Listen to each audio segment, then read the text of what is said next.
Hello friends, coordination compound chapter का अगला topic है क्रिस्टल फील्ड थ्योरी यानी CFT. The crystal field theory CFT is an electrostatic model which consider the metal ligand bond to be ionic, arising purely from electrostatic interaction between the metal ion and the ligand। Crystal field theory एक electrostatic model है जिसमें metal और ligand के बीच में जो bond बनता है उसको आयनिक अज्यूम किया जाता है, आयनिक बॉन्ड माना जाता है। और ये आयनिक बॉन्ड मेटल आयन और लिगेंड के बीच में इलेक्ट्रोस्टैटिक इंटरेक्शन के कारण फॉर्म होता है।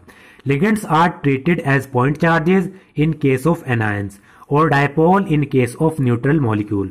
और क्रिस्टल फील्ड थ्योरी में जो लिगेंड्स होते हैं, अगर लिगेंड्स एनायन हैं तो उनको पॉइंट चार्ज माना जाएगा, अज्यूम किया जाएगा। अगर लिगेंड्स न्यूट्रल मॉलिक्यूल हैं जैसे कि NH3H2O तो उनको डायपोल कंसिडर किया जाता है। आपको पता है डायपोल इक्वल और ऑपोजिट चार्ज के पेयर को कहते हैं। अगर लिगेंड एनायन है तो उनको पॉइंट चार्ज माना जाएगा। लिगेंड अगर न्यूट्रल मॉलिक्यूल है तो उनको डायपोल कंसिडर किया जाता है। The 5d orbital in an isolated gaseous metal atom या ion have same energy that is they are degenerate.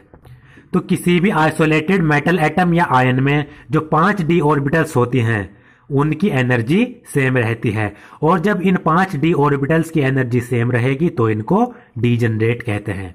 This degeneracy is maintained if a spherically symmetrical field of negative charges surround the metal atom या ion. जो central metal atom है या फिर ion है, अगर उसके चारों तरफ नेगेटिव चार्जेस की सिमेट्रिकल फील्ड है तब तो ऑर्बिटल की डीजनरेसी मेंटेन कर ली जाती है।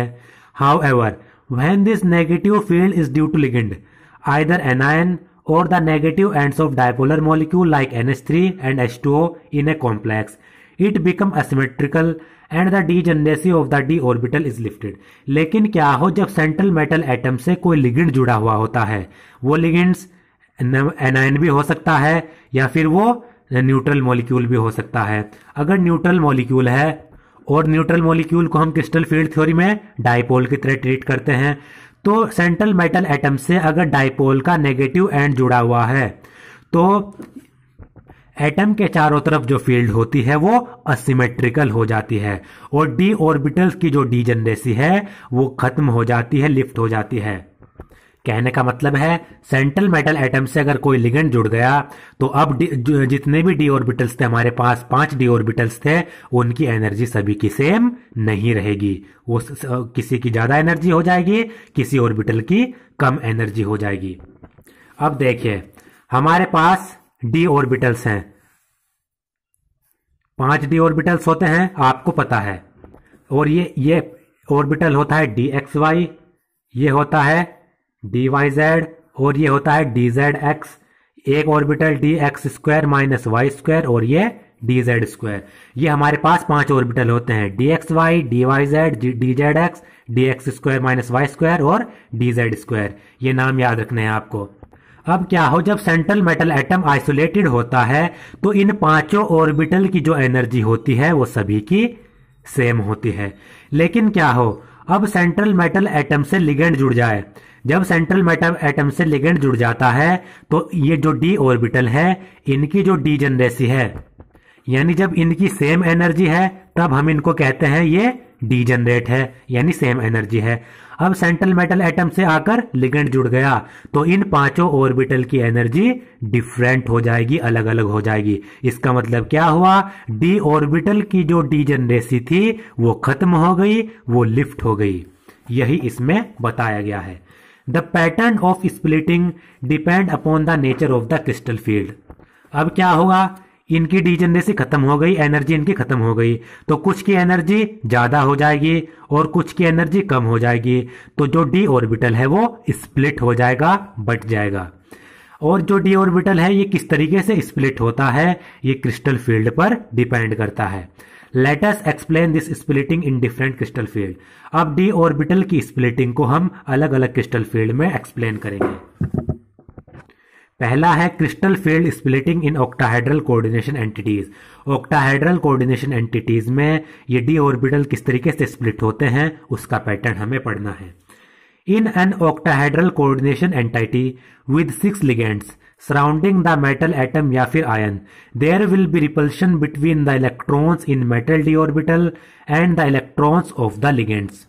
कोई एक ऑक्टाहेड्रल कोऑर्डिनेशन एंटिटी है जिसके पास 6 लिगेंड्स हैं। आपको पता है ऑक्टाहेड्रल कोऑर्डिनेशन एंटिटी जब बनती है उसमें 6 लिगेंड्स जुड़ते हैं सेंट्रल मेटल या फिर सेंट्रल आयन से।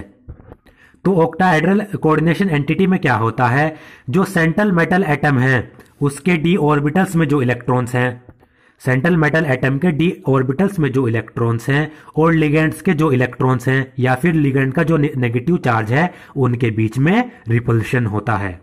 Such a repulsion is more when the metal d orbital is directed towards the ligand than when it is away from the ligand। और इलेक्ट्रॉन्स, मेटल के इलेक्ट्रॉन्स और ligands के electron के बीच में सबसे ज्यादा रिपल्शन जब होता है जब जो मेटल का डी ऑर्बिटल है वो लिगेंड की तरफ हो, लिगेंड की डायरेक्शन में हो, ना कि लिगेंड से दूर की तरफ हो।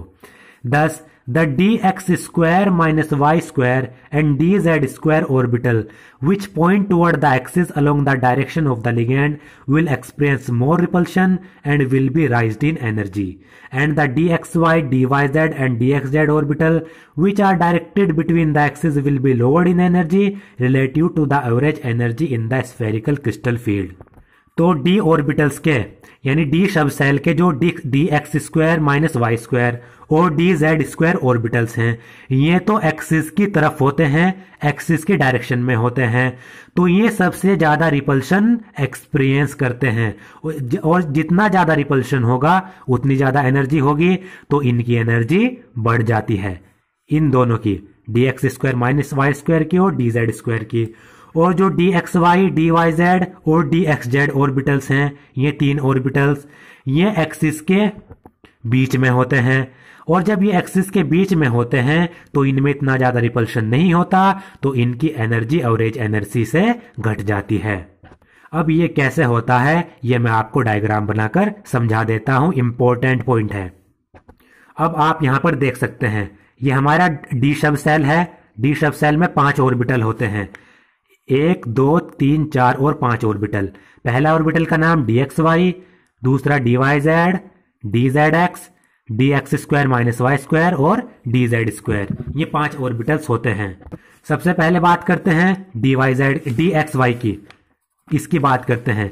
जो हमारा डी एक्स वाई ऑर्बिटल है इसकी जो लोब्स होती हैं वो एक्स एक्सिस और वाई एक्सिस के बीच में होती हैं, और आपको पता है डी ऑर्बिटल्स की जो लोब होती है उनकी शेप 4 क्लोवर लीफ की तरह होती है। ये क्लोवर लीफ आप देख सकते हैं, इस तरीके की इनकी शेप होती है। तो डी एक्स वाई ऑर्बिटल है, इसकी लोब एक्स एक्सिस ये मान लीजिए, ये वाली वाई एक्सिस मान लीजिए, इनके बीच में होगी। एक्स एक्सिस और वाई एक्सिस के बीच में ये एक्स है तो ये एक्स डैश इधर, ये वाई एक्सिस है वाई डैश, तो ये एक्स एक्सिस और वाई एक्सिस के बीच में ये आप देख सकते हैं इसकी ऑर्बिटल होगी। हमारा डी वाई जेड की वाई एक्सिस और जेड एक्सिस के बीच में लोब होगी। ये वाई एक्सिस मान लीजिए, ये जेड एक्सिस मान लीजिए। इसको मैं इसलिए मान रहा हूं क्योंकि मैं यहां पर 2D से रिप्रेजेंट कर रहा हूं, वैसे इस तरीके से होती है, इस तरीके से X axis, Y axis, Z axis, और ये एक्स वाई और जेड एक्सिस होती है, ये तीनों एक दूसरे के परपेंडिकुलर होती है। इनके बीच में भी 90 डिग्री, ये भी 90 डिग्री और ये भी 90 डिग्री, यानी ये एक्स एक्सिस, वाई एक्सिस और जेड एक्सिस यहां पर होगी इस तरीके से। तो ये भी 90 डिग्री, इसके और इसके बीच में भी 90 डिग्री और इसके बीच में भी। ये जेड इस तरीके से दिखाई, इस तरीके से होती है। तो यहां पर 3D से रिप्रेजेंट करना मुश्किल हो जाएगा, तो इसलिए वाई एक्सिस, जेड एक्सिस, इनके बीच में इस ऑर्बिटल की लोब होती है। बस याद रखना है एक्सिस के बीच में होगी। तीसरी X Z, D X Z orbital, इसकी lobe X axis, Z axis के बीच में होगी, ये आप देख सकते हैं। अब हमारे पास चौथा ऑर्बिटल है D X square minus Y square. अब ये इंपॉर्टेंट है, जो इस ऑर्बिटल की जो लोब होती है वो एक्स एक्सिस और वाई एक्सिस के ऊपर होती है, ना कि उनके बीच में। ये एक्स एक्सिस, ये वाई एक्सिस, तो इनकी जो लोब होगी वो वाई एक्सिस और एक्स एक्सिस के ऊपर होगी, ना कि इनके बीच में होगी। ऐसे ही डी जेड स्क्वायर की जो लोब होती है वो सिर्फ जेड एक्सिस के ऊपर होती है। ये हमारी जेड एक्सिस है, इसकी लोब जेड एक्सिस के ऊपर होगी। और dz² जो ऑर्बिटल होती है इसकी शेप भी अलग होती है, इसकी 2 क्लोवर लीफ की तरह होती है। अब आपने यहां पर देखा ये दोनों एक्सिस हैं, ये एक जैसी हैं क्योंकि इनकी लोब एक्सिस के ऊपर है, तो इन दोनों एक्सिस को हम कहते हैं EG।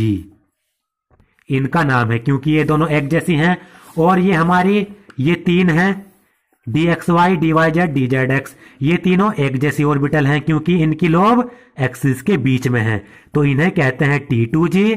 और ये दोनों एक जैसी हैं, इन्हें कहते हैं EG। ये आपको याद रखने हैं। अब देखें लोब्स की जो ये ऑर्बिटल्स हैं इनकी एनर्जी कैसे बढ़ती है, कौन से ऑर्बिटल्स राइज होगी, कौन सी किसकी एनर्जी कम होगी, वो मैकेनिज्म देख लेते हैं। अब सबसे पहले देखते हैं ऑक्टाहेड्रल एंटिटी। मान लीजिए कोई ऑक्टाहेड्रल एंटिटी है जिसके Ml6 उसका फॉर्मूला है। Ml6 यानी सेंट्रल मेटल एटम से 6 लिगेंड्स जुड़े हुए हैं, तो ये किस तरीके से अरेंज होंगे वो देख लेते हैं हम। ये हमने बनाया स्क्वायर, ये सेंट्रल मेटल एटम है इसके बीच में, तो एक लिगेंड तो इससे यहां पर जुड़ा हुआ होगा, एक लिगेंड यहां पर जुड़ा हुआ होगा, एक लिगेंड यहां पर, एक लिगेंड यहां पर जुड़ा होता है। 6 लिगेंड्स हैं तो एक लिगेंड यहां पर, एक लिगेंड यहां पर, तो ये किस तरह से ये हमारी बन गई ऑक्टाहेड्रल एंटिटी। अब आपको याद रखना है इस वाले और इस वाले के बीच में 90 डिग्री का एंगल होता है, इसके और इसके बीच में भी 90 डिग्री का एंगल होगा, यहां पर इनके और इनके बीच में भी 90 डिग्री और ये भी 90 डिग्री का एंगल होगा। और यहां पर आप देख रहे हैं जो मैंने ये वाला लिगेंड यहां पर जोड़ा है ये इस तरीके से होता है, यानी out of the plane of paper, यानी ये वाला लिगेंड मैंने यहां पर ये जोड़ा है ये इस तरीके से होता है, सेंट्रल मेटल एटम से ऊपर की तरफ जुड़ा हुआ होता है। तो आप देख सकते हैं ये वाला मैंने इसे यहां पर कंसिडर कर रहा हूं मैं बनाने के लिए यहां पर है, लेकिन ये इस तरीके से जुड़ा हुआ होता है। तो इस वाले लिगेंड और इसके बीच में आप देख सकते हैं 90 डिग्री का है, इसका मतलब इसके और इसके बीच में भी ये 90 डिग्री का एंगल है, इसके बीच में भी और इसके बीच में भी। और जो ये वाला लिगेंड होता है ये पेपर से अंदर की तरफ होता है, पेपर से अंदर की तरफ होगा तो इसके और इसके बीच में भी 90 डिग्री का ही एंगल होगा। तो इसका मतलब क्या, इसका मतलब है कोऑर्डिनेशन जो हमारी ऑक्टाहेड्रल एंटिटी होती है उसमें सभी लिगेंड्स 90 डिग्री के एंगल पर आपस में जुड़े हुए होते हैं। तो आप यहां पर देख सकते हैं अगर मैंने इसे एक्स एक्सिस मान लिया, ये मैंने यहां पर एक्स एक्सिस मान लिया, एक्स एक्सिस के 90 डिग्री पर वाई एक्सिस होती है, इसको मैंने वाई एक्सिस मान लिया, ठीक है। अब देखिए एक्स के 90 डिग्री पर वाई और इन दोनों के 90 डिग्री पर जेड एक्सिस होती है, तो इसके बीच में 90 डिग्री, इसके बीच में 90 डिग्री, तो इसे मैं जेड एक्सिस मान सकता हूं, यानी ये वाली है इसको मैं जेड एक्सिस मान सकता हूं, कोई दिक्कत नहीं है। इसके उसके बीच में 90 डिग्री, इसके बीच में 90 डिग्री, इसके बीच में 90 डिग्री, यानी ये तीनों एक दूसरे के 90 डिग्री के एंगल पर हैं। तो मैंने इसे एक्स एक्सिस मान लिया, इसे मैंने वाई एक्सिस मान लिया ये वाला, और ये जेड एक्सिस। ये एक्स एक्सिस है तो इसको एक्स डैश मान सकता हूं, इसके ऑपोजिट है ये y है तो इसके ऑपोजिट इसको y डैश एक्सिस मान सकता हूं, ये z एक्सिस है तो इसके ऑपोजिट इसको z डैश एक्सिस मान सकता हूं। तो इस डायग्राम से हमें क्या पता चला, ऑक्टाहेड्रल कोऑर्डिनेशन एंटिटी में जो 6 के 6 लिगेंड्स जुड़े होते हैं वो एक्सिस पर जुड़े हुए होते हैं। ये आप देख सकते हैं ये वाला लिगेंड x एक्सिस पर, ये x डैश एक्सिस पर, ये वाला लिगेंड y एक्सिस पर, ये y डैश एक्सिस पर, ये वाला लिगेंड z एक्सिस पर और ये वाला z डैश एक्सिस पर। तो ऑक्टाहेड्रल कोऑर्डिनेशन एंटिटी में 6 के 6 लिगेंड एक्सिस पर जुड़े हुए होते हैं। इसका मतलब क्या है कि सेंट्रल मेटल एटम के वे ऑर्बिटल जो एक्सिस के ऊपर होंगे वो सबसे ज्यादा रिपल्शन फील करेंगे, यानी सेंट्रल मेटल एटम के 2 ऑर्बिटल dx² - y² और dz², आपको पता है यही 2 d ऑर्बिटल एक्सिस के ऊपर होते हैं। हमने पीछे अभी डायग्राम देखा, आप डायग्राम देख सकते हैं, मैंने अभी दिखाया था dx² - y² के ये लोब एक्सिस के ऊपर और ये भी एक्सिस के ऊपर। तो d ऑर्बिटल्स, जो d ऑर्बिटल एक्सिस के ऊपर होंगे वो लिगेंड से सबसे ज्यादा रिपल्शन फील करेंगे। और जो सबसे ज्यादा रिपल्शन फील करेंगे उनकी एनर्जी सबसे ज्यादा इंक्रीज होगी।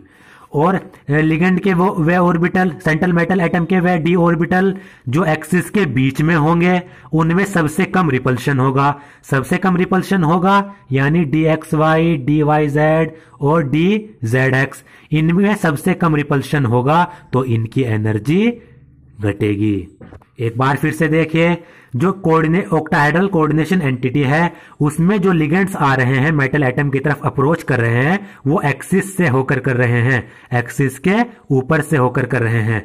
तो जो डी ऑर्बिटल एक्सिस पर होंगे वो लिगेंड से सबसे ज्यादा रिपल्शन फील करेंगे क्योंकि वो डायरेक्टली एक्सिस के ऊपर हैं और लिगेंड भी एक्सिस की डायरेक्शन से ही आ रहे हैं। तो ये दो डी ऑर्बिटल एक्सिस के ऊपर होते हैं तो ये लिगेंड से सबसे ज्यादा रिपल्शन फील करेंगे, इनकी एनर्जी बढ़ेगी क्योंकि जितना ज्यादा रिपल्शन उतनी ज्यादा एनर्जी बढ़ेगी।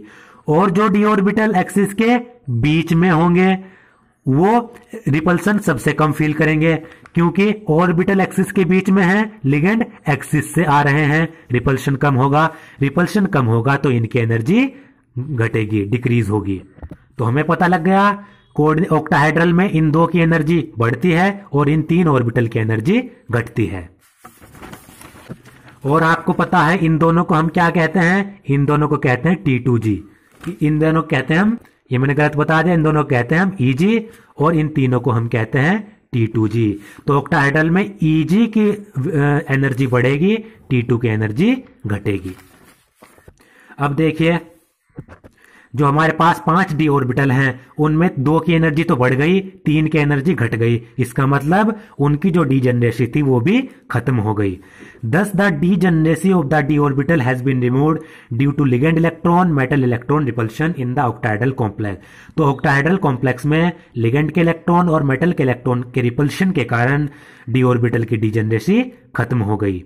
To yield 3 orbital of lower energy T2G and 2 orbital of higher energy EG set। और जब इनकी डीजेनरेसी खत्म हुई उससे हमें 3 ऑर्बिटल लोअर एनर्जी के मिले जिन्हें T2G कहा गया और 2 ऑर्बिटल हायर एनर्जी के मिले जिन्हें EG कहा गया। और ये किस तरीके से मिले, ये मैकेनिज्म हम पढ़ चुके हैं। This splitting of the degenerate level due to presence of ligands in a definite geometry is termed as crystal field splitting। और लिगेंड्स की प्रेजेंस के कारण जो ये डी ऑर्बिटल की स्प्लिटिंग हो रही है इसे हम कहते हैं crystal field splitting. And the energy separation is denoted by delta O. और दो EG और T2G इनके बीच में जो एनर्जी का गैप आ रहा है उसे हम डेल्टा O से डिनोट करते हैं। The subscript O is for octahedral. और जहां पर डेल्टा के नीचे जो ये O लगाया गया है इसका मतलब है ऑक्टाहेड्रल, यानी crystal field splitting in octahedral entity. ये एनर्जी के गैप को, एनर्जी सेपरेशन को डिनोट करता है। Thus the energy of the 2 EG orbital will increase by 3.5 delta O and that of the 3 T2G orbital will decrease by 2.5 delta O। तो 2 EG orbital है हमारे पास, उनकी एनर्जी 3/5 डेल्टा O से बढ़ जाएगी और 3 T2G ऑर्बिटल है उनकी एनर्जी 2/5 डेल्टा O से घट जाएगी। अब यहां पर आप ये डायग्राम देख सकते हैं, ये डी ऑर्बिटल की स्प्लिटिंग दिखाई गई है। अभी देखिए हमारे पास 5 डी ऑर्बिटल हैं, 1 2 3 4 और 5। dx square minus Y square D Z square D X Y D X Z और डी वाई जेड, ये 5 ऑर्बिटल हैं। ये अभी ये पांचों के पांचों डीजेनरेट हैं, यानी इन पांचों की एनर्जी अभी सेम है। लेकिन क्या होगा, जैसे ही इस मेटल से इनकी तरफ लिगेंड अप्रोच करेगा तो जो ये पांचों के पांचों मेटल ऑर्बिटल हैं, डी ऑर्बिटल है हमारे पास, इनकी जो एवरेज एनर्जी है वो बढ़ जाएगी। जैसे ही मेटल से जो लिगेंड है वो जुड़ जाएंगे तो इन पांचों की जो एवरेज एनर्जी है अभी एक साथ, इन पांचों की जो एवरेज एनर्जी है वो इंक्रीज हो जाएगी। ये डीजेनरेट है, लिगेंड मेटल से जुड़ने लगे तो इन पांचों की जो एवरेज एनर्जी थी नीचे से ऊपर को एनर्जी, इन पांचों की जो एवरेज एनर्जी थी वो यहां पर बढ़ गई। अभी हम ऑर्बिटल की जो एनर्जी है वो एक साथ कंसीडर कर रहे हैं, उनको अलग अलग नहीं ले रहे। अब ये एवरेज एनर्जी यहां पर इनकी बढ़ गई, average energy of the D orbital in spherical crystal field. लेकिन अब क्या होगा, क्योंकि जो लिगेंड है वो एक्सिस से अप्रोच कर रहे हैं, तो जो ऑर्बिटल एक्सिस पर होंगे उनकी एनर्जी और बढ़ जाएगी, इस एवरेज एनर्जी से ऊपर चली जाएगी, और जो ऑर्बिटल्स एक्सिस के बीच में हैं उनकी एनर्जी इस एवरेज एनर्जी से नीचे आ जाएगी, डिक्रीज हो जाएगी। ये आप देख सकते हैं 5 ऑर्बिटल हैं। अब dx² - y² dz², ये ऑर्बिटल एक्सिस पर हैं तो इनकी एनर्जी इस एवरेज एनर्जी से ऊपर बढ़ गई, इन्हें हम कहते हैं Eg। और dxy, xz, yz, ये 3 ऑर्बिटल हैं, ये एक्सिस के बीच में होते हैं तो इनकी एनर्जी इस एवरेज एनर्जी से नीचे आ गई, घट गई। इन तीनों को हम कहते हैं T2g।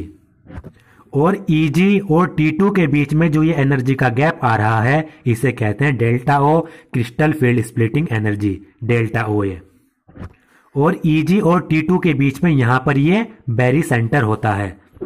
इस बैरी सेंटर पर क्या होता है, जो एनर्जी होती है वो 0 हो जाती है।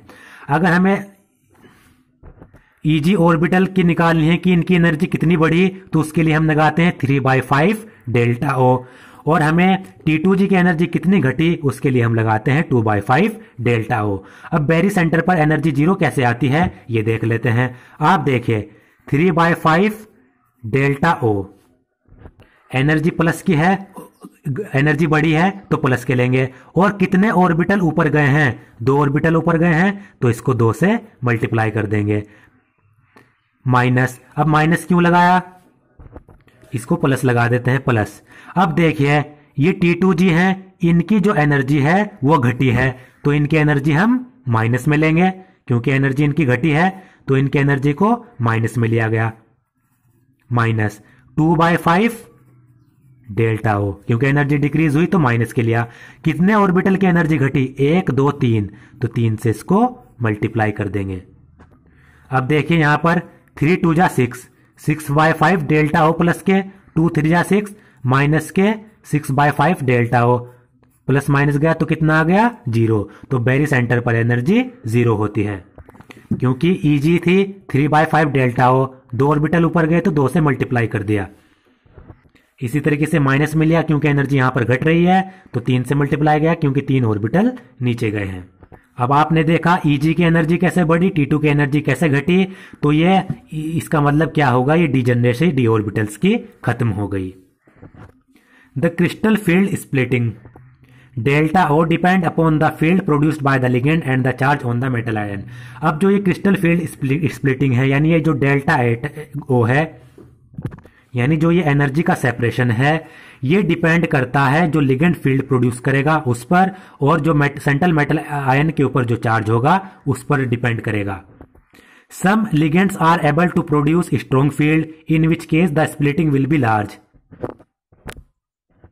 whereas others produce weak fields and consequently result in small splitting of d orbital। कुछ ऐसे लिगेंड्स होते हैं जो तो स्ट्रॉन्ग फील्ड प्रोड्यूस करते हैं, तो जो अगर स्ट्रॉन्ग फील्ड प्रोड्यूस कर रहे हैं लिगेंड, तो उस केस में जो डी ऑर्बिटल की स्प्लिटिंग होगी वो लार्ज होगी। अगर और कुछ ऐसे लिगेंड्स होते हैं जो वीक फील्ड प्रोड्यूस करते हैं, तो उस केस में जो डी ऑर्बिटल की स्प्लिटिंग होगी वो कम होगी।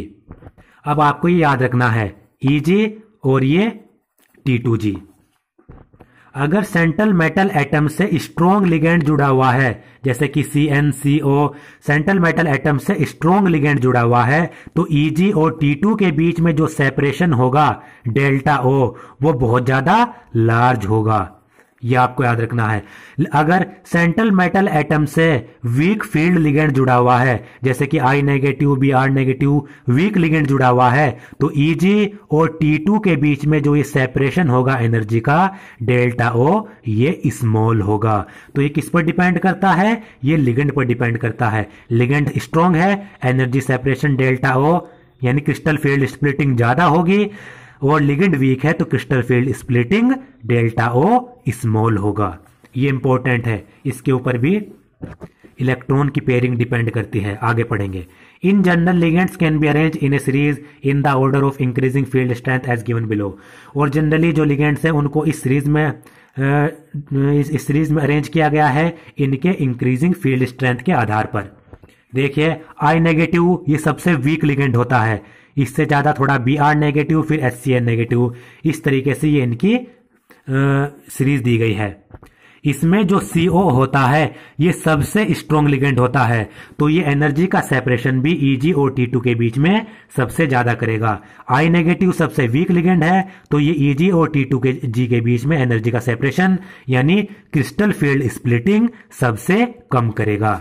तो ये आपको याद रखना है, CO सबसे स्ट्रॉन्ग, फिर Cn, फिर En, ये इनकी सीरीज है।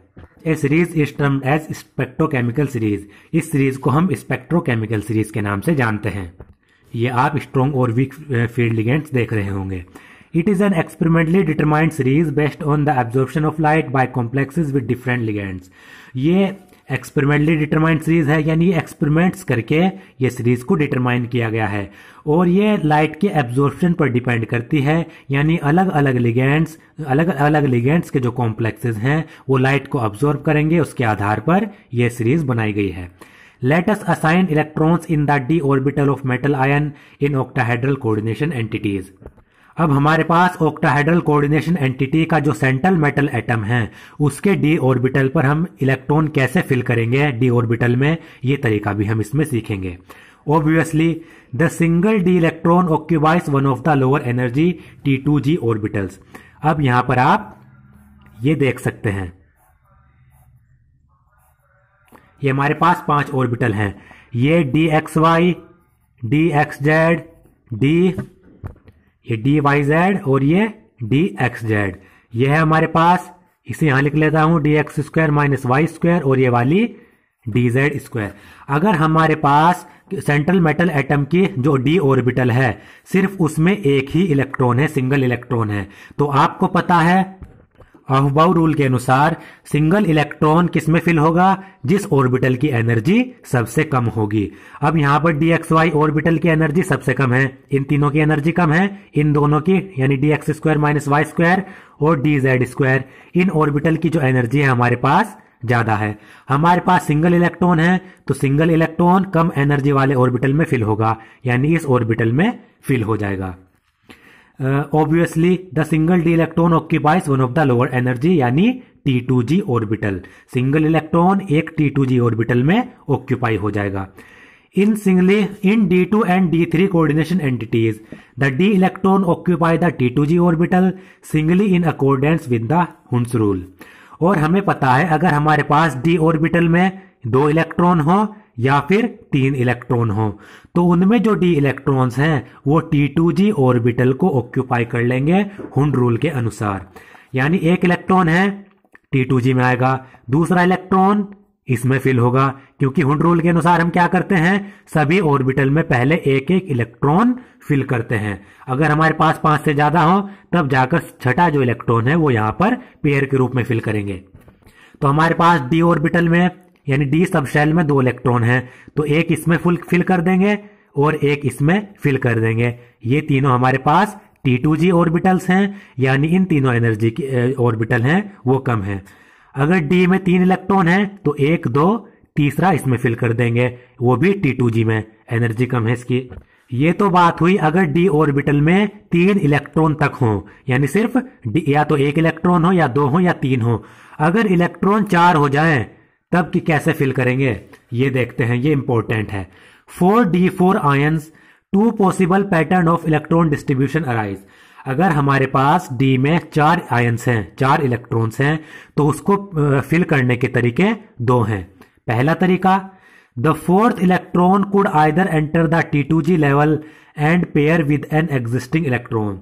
जो हमारे पास 4th इलेक्ट्रॉन है वो इस वाले Eg जो हमारे पास Eg लेवल है इसमें ना जाकर 4th इलेक्ट्रॉन इस T2G जो हमारे पास ये T2G लेवल है इसमें आकर पेयर बना देगा। यानी 4th इलेक्ट्रॉन है, हुंड रूल के अनुसार तो वो इसमें फिल होना चाहिए था, लेकिन ऐसा नहीं है। 4th इलेक्ट्रॉन या तो इस Eg लेवल में ना जाकर T2G लेवल के पहले उसमें जाकर पेयर बना सकता है, एक पॉसिबिलिटी यह है। दूसरा, it could avoid paying the price of the pairing energy by occupying the Eg level. या फिर दूसरी पॉसिबिलिटी है, जो हमारे पास चौथा इलेक्ट्रॉन है वो पेयरिंग एनर्जी ना देकर, क्योंकि अगर ये इलेक्ट्रॉन पेयर बनाएंगे तो इसमें एनर्जी यूज होगी, तो चौथा इलेक्ट्रॉन क्या करेगा, पेयरिंग एनर्जी को खर्च ना करके जो हमारे पास फोर्थ ऑर्बिटल है, फोर्थ लेवल है, ईजी लेवल, इसमें जा सकता है। आप यहां पर देख सकते हैं 3 इलेक्ट्रॉन हमने कर दिए। अब ये हमारे पास जो ये चौथा इलेक्ट्रॉन है ये T2G में पेयर ना बनाकर, क्योंकि पेयर बनाने में एनर्जी यूज होगी, तो वो इलेक्ट्रॉन यहां पर पेयर ना बनाकर जो हमारे पास ये ईजी लेवल है dx² - y² ऑर्बिटल है, इसमें सिंगल ऑक्यूपाई हो सकता है, सिंगली ऑक्यूपाइड इसको कर सकता है। तो 2 पॉसिबिलिटीज है हमारे पास, या तो फोर्थ इलेक्ट्रॉन पेयर बना सकता है T2G लेवल में, या फिर जो फोर्थ इलेक्ट्रॉन है वो ईजी लेवल में जाकर सिंगली इसको ऑक्यूपाई कर सकता है, अकेला इसमें आ सकता है, फिल हो सकता है। अब लेकिन कौन सी पॉसिबिलिटी होगी, यानी कौन से केस में इलेक्ट्रॉन पेयर बनाएगा, कौन से केस में सिंगल रहेगा, ये हमें कैसे पता लगेगा, इसको भी देखते हैं। Which of these possibilities occurs depends on the relative magnitude of the crystal field splitting delta O and the pairing energy P। अब इन दोनों में से कौन सी पॉसिबिलिटी होगी, ये डिपेंड करता है क्रिस्टल फील्ड स्प्लिटिंग की वैल्यू पर और पेयरिंग एनर्जी पर। P represent the energy required for electron pairing in a single orbital. Single orbital में इलेक्ट्रॉन की पेयरिंग करने के लिए जो एनर्जी की आवश्यकता होती है उसको P से डिनोट करते हैं।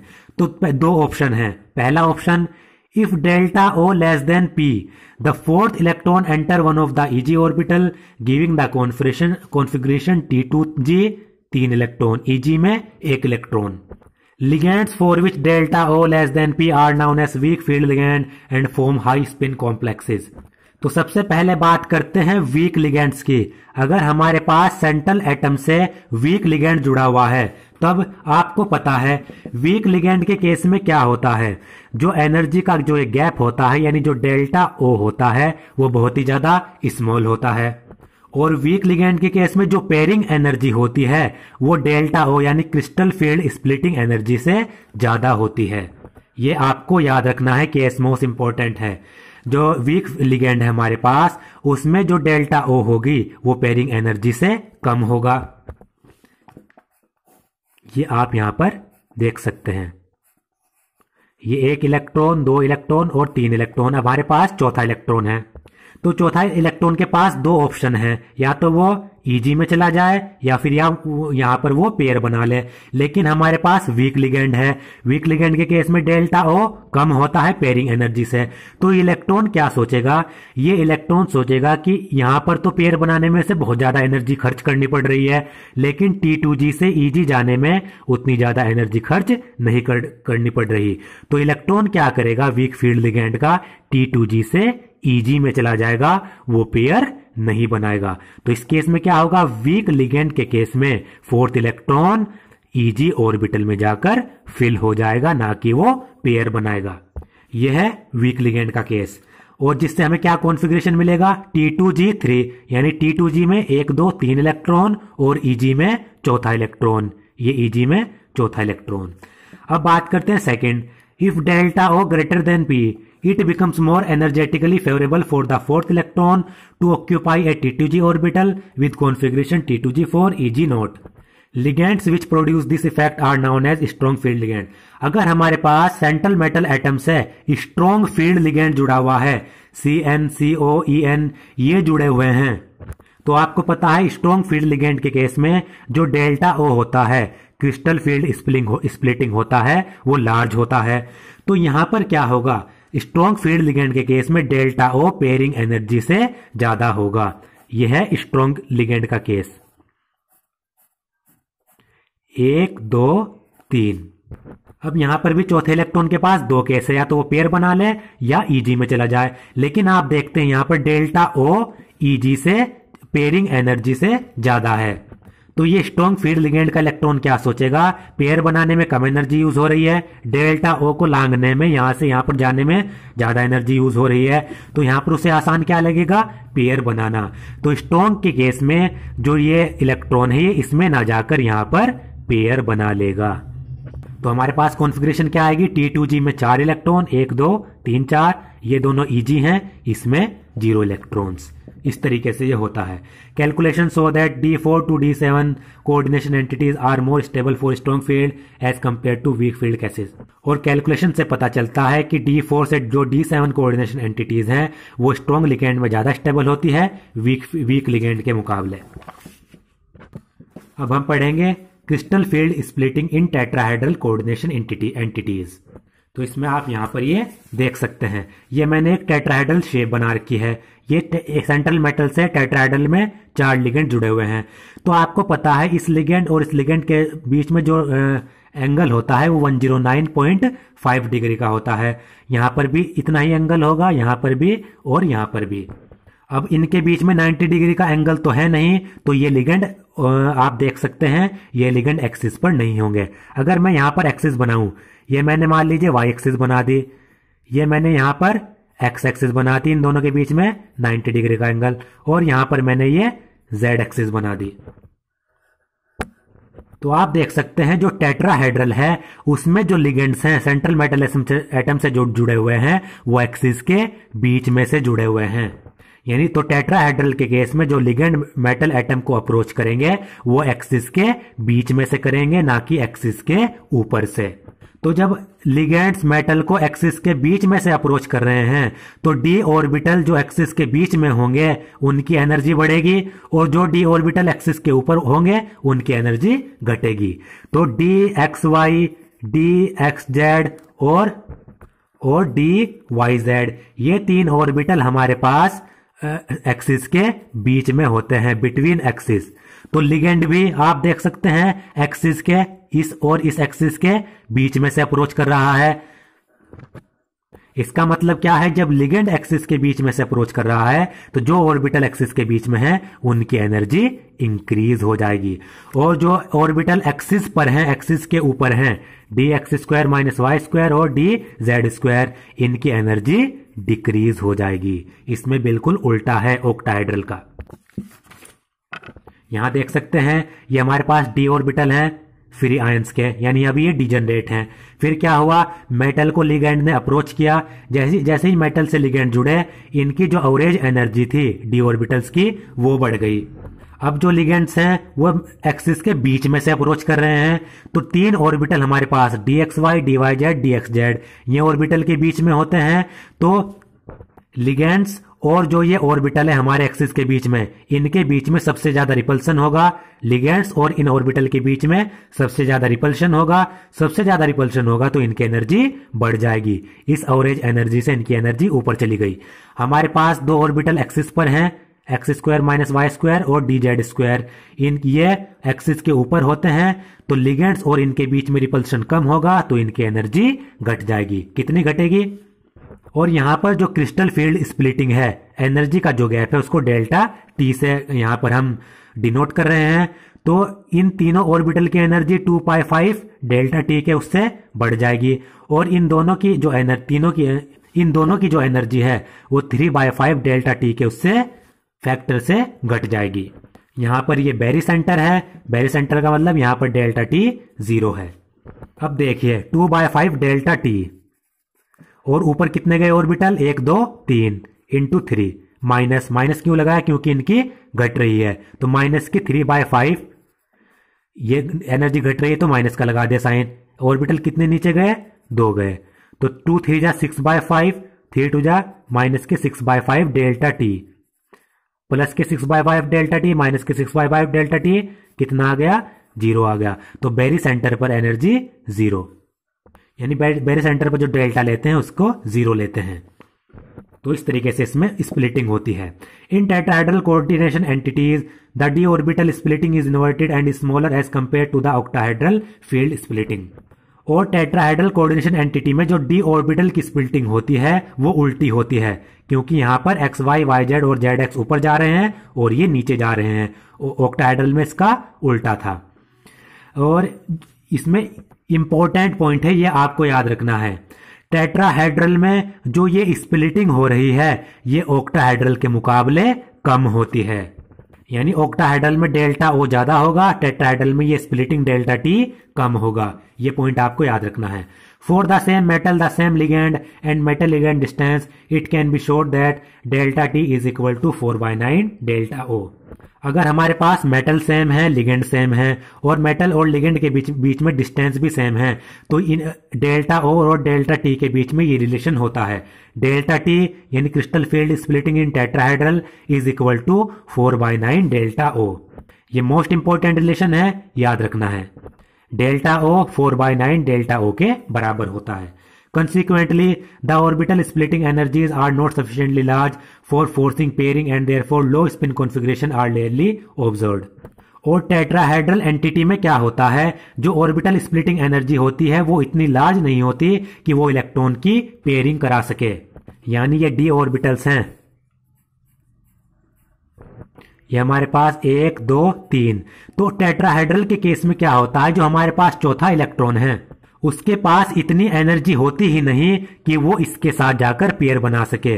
तो आपको याद रखना है टेट्राहेड्रल के केस में जो चौथा इलेक्ट्रॉन होगा वो फोर्थ ऑर्बिटल में ही आएगा, चाहे स्ट्रॉन्ग लिगेंड हो चाहे वीक लिगेंड हो। ये आपको याद रखना है, क्योंकि इनके बीच में गैप तो इतना ज्यादा होता नहीं टेट्राहेड्रल में। तो फोर्थ इलेक्ट्रॉन क्या करेगा, इस गैप को कूदकर ऊपर चला जाएगा, फोर्थ ऑर्बिटल में चला जाएगा।